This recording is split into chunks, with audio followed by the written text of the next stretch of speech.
get paid no matter if they're here or not. Oh, really? Dang.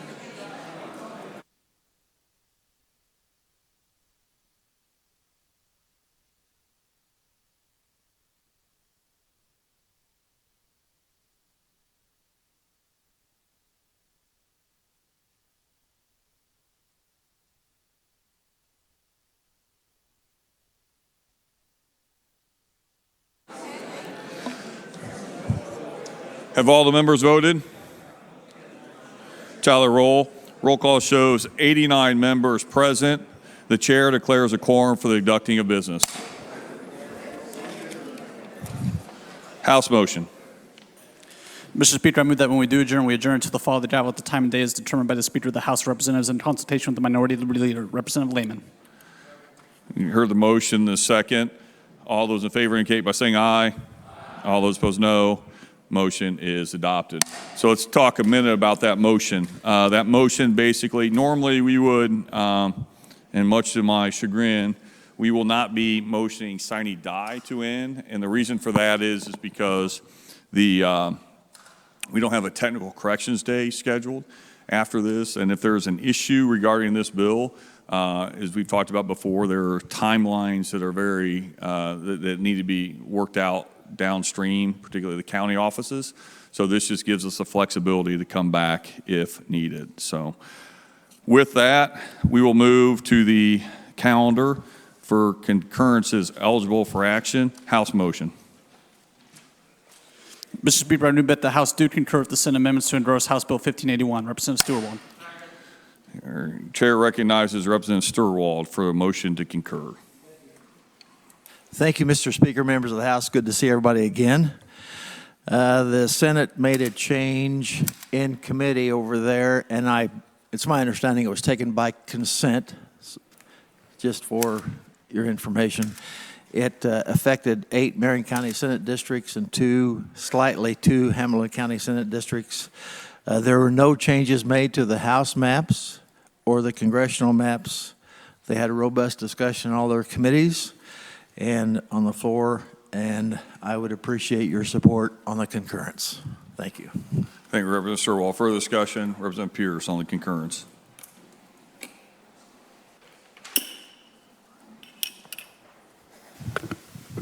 Thank you, Mr. Speaker, ladies and gentlemen of the House. Well, it's not too late to still do the right thing. We don't have to approve this concurrence motion. We could vote down the concurrence, we could vote the dissent and go to conference, and we could have the 4 caucuses work together on identifying fair, nonpartisan maps that could be adopted. So we do have a clear choice here. This is just not some kind of pro forma, got to do it vote. It's not just about a few minor changes over in the Senate. It's about what kind of process you want to have for the drawing of our maps. You know, the whole theory of democracy is that the people within these 4 walls reflect the will of the voters. And the truth is, whether they're the gerrymandered maps of 2011 or the maps that we're on the cusp of approving today, it doesn't fairly reflect the baseline political views of the voters of Indiana, the people of Indiana. It doesn't reflect the proper balance. So I know that I'm asking you to do something that goes completely against human nature. I'm asking you to voluntarily give up your power. Now, the truth is, I'm not really asking you to give up that much power. I'm asking you to give up the power of unilaterally deciding how you want the boundaries to be drawn for these districts. And I'm probably asking you to give up a supermajority, which allows you to do pretty much anything you want here, no matter what the views of the minority. So I am asking you to give that up, but probably at the end of the day, if you had fair maps, we fully admit that this moment in time, you probably would have about 56 seats, which there was a time when that was considered a pretty healthy large majority. But we've had such an outlier in these past decades that people kind of think that these huge supermajorities are normal. They're not. They're essentially artificial. So I'm asking for you to reject this concurrence vote. Let's have a better, fairer, nonpartisan process, and let's help bolster democracy by ensuring that we have a House, a Senate, and a Congress where people can work together and compromise and actually address the true problems facing Hoosier families. Is there further discussion on the concurrence? Representative Pryor, speak on the concurrence.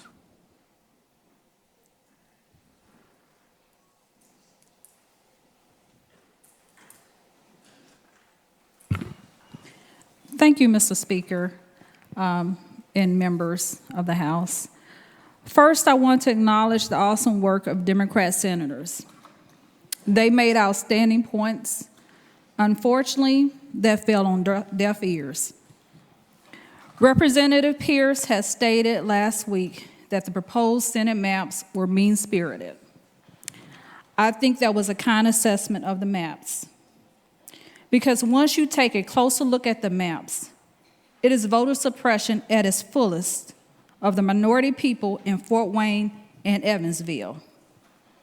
And as my mother would say, who lives in Fort Wayne, that is a new bottom. Fort Wayne is divided into 4 districts. The rationale given is that it gives the city more representation. But that is a problem. But there is a problem with that statement. Just because you represent a district does not mean you are their voice once you come down to the State House. They represent Fort Wayne, but are they representing Fort Wayne? Fort Wayne has a population of roughly 264,000 people. That should have meant they had 2 compact districts contained completely within that city. And I have a map. This is the proposed Fort Wayne, right here. That should have meant they got 2 compact districts completely contained within that city. That would have been a good representation in allowing the people in Fort Wayne to truly have a voice in the Indiana Senate. But based on these maps, the voice of Black people and minorities in Fort Wayne cannot be well represented in the Senate. They do have a voice in the House, Representative GiaQuinta. Wayne Township is a majority African American district in Fort Wayne, and it was split. That is where I graduated high school from, junior and senior year, and that is where my parents continue to live. This dilutes their votes and is voter suppression regardless of what the Senate Republican experts say. People in Fort Wayne were clear they did not want to be divided up. And to the credit of the House members, we attempted to resolve that, and the Senate did not. Senate Democrats offered up maps that would not dilute Black votes, and it was voted down. Now let's talk about Evansville. Evansville has a population of roughly 117,000 people. That is enough for almost 1 entire Senate district. But Evansville was given 2 districts. And how was that done? Well, it was done by dividing the minority population straight down the middle. And I do mean straight down the middle. This is once again diluting the Black and minority vote in another form of voter suppression. In both of these cases, whose voice will the senators listen to? The majority of the voters who live outside of Fort Wayne and Evansville, or the diluted voters in those cities? And I don't even want to hear about more representation of Fort Wayne and Evansville, and that's better. It means nothing if you don't listen to the people, if you silence their voice, if you never show up. These maps are drawn intentionally so the Republican senators can be elected and continue to be elected without giving a care about what the black people in those areas think. And I think that is shameful, simply shameful. After getting a better understanding of what the Senate maps were doing, I can see why they didn't want to release them earlier. It would have been too much time for the public to do their own analysis of the maps. What fair person thinks the minority communities in Evansville and Fort Wayne are being done right by these maps? I know the Senate Republicans were hired an expert to do analysis on the maps, and they said those maps met legal requirements. I also know that you can hire anybody to give you the answer and the outcome that you want, even if that answer is wrong, flawed, and unfair. The only purpose for drawing the maps up like this was to dilute and silence the black and minority voters. The sad part is that this entire process is that the supermajority could have maintained their supermajority without diluting minority voters, without cracking black and minorities into districts, rendering them voiceless. And that is just sad, cruel, and shameful.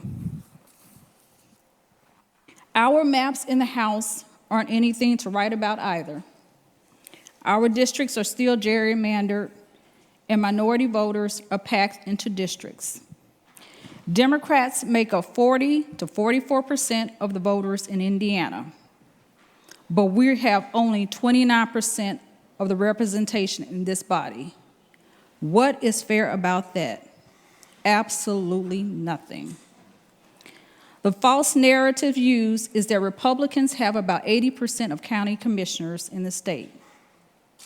But we don't elect statewide officials based on county commissioners' districts.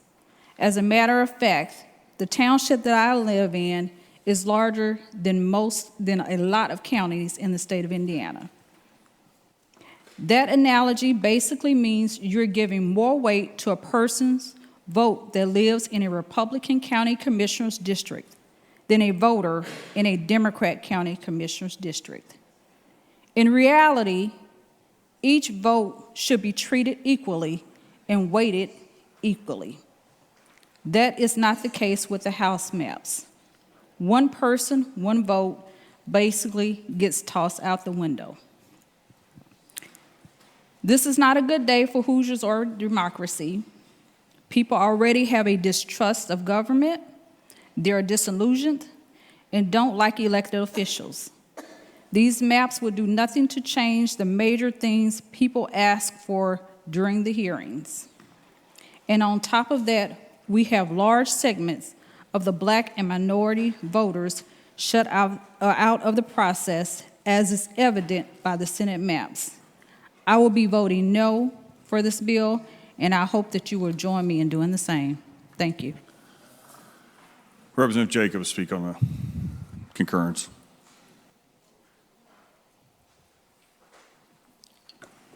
Thank you, Mr. Speaker. I'll be very brief. Ladies and gentlemen of the House, I agree with much of what the Democrats are talking about. We have a supermajority. We have a minority, and then there's a superminority. Gerrymandering is going on. We all know it. We don't want to talk about it. It's like the elephant in the room.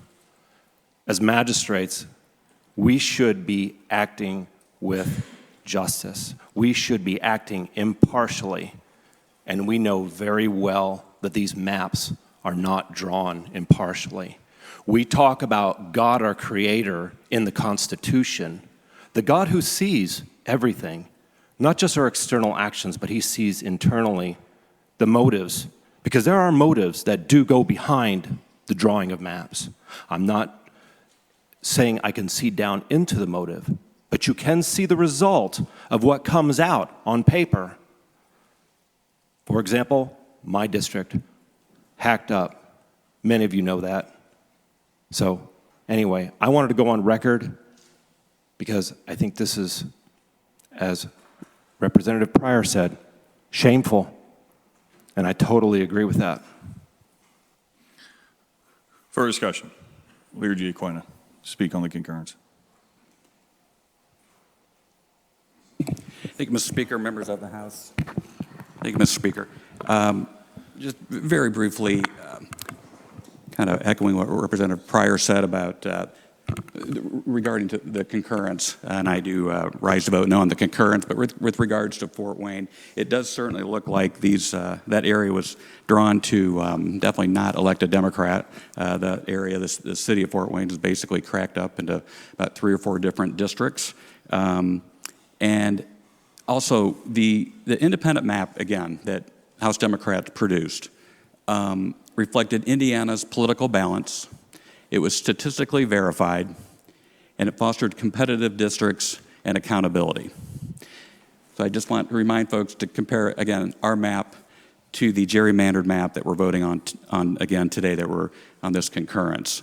And I'll be voting no. But I do want to turn your attention, if I can, to 2022 and 23 and the years ahead. We do have an opportunity to, again, address the issue of an independent commission. There have been states that have passed, the question has been on referendum, so they have passed. I believe Michigan was a referendum vote that passed. So we're going to have some evidence, we're going to see some things, I think, that have come out of some of these states that have gone to an independent commission. So I think it's time for a real serious and discussion and debate. And Mr. Speaker, I'm looking forward to doing that again, and whether it's in a short session this year or a long session in 2023. And again, we have an opportunity then to have an independent commission draw the maps 10 years from now. Thank you, Mr. Speaker. Thank you. Is there other discussion? Chair sees none. When the machine is open, those in favor of adopting the motion will vote aye. Those opposed will vote no.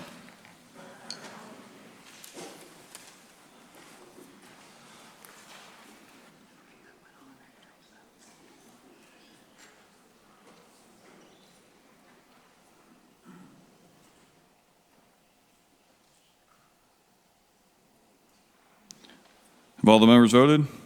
Tyler, roll. Roll call shows 64 ayes, 25 noes. The motion to concur has been adopted. Clerk shall inform the Senate of the adoption of the motion to concur.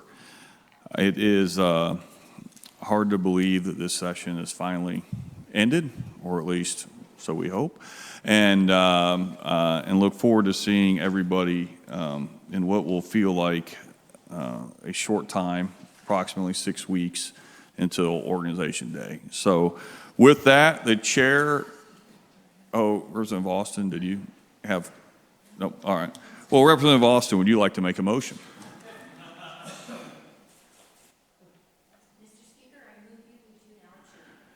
You heard the motion saying, all those in favor of the motion indicate by saying aye. Those opposed, no. The motion passes. We are adjourned.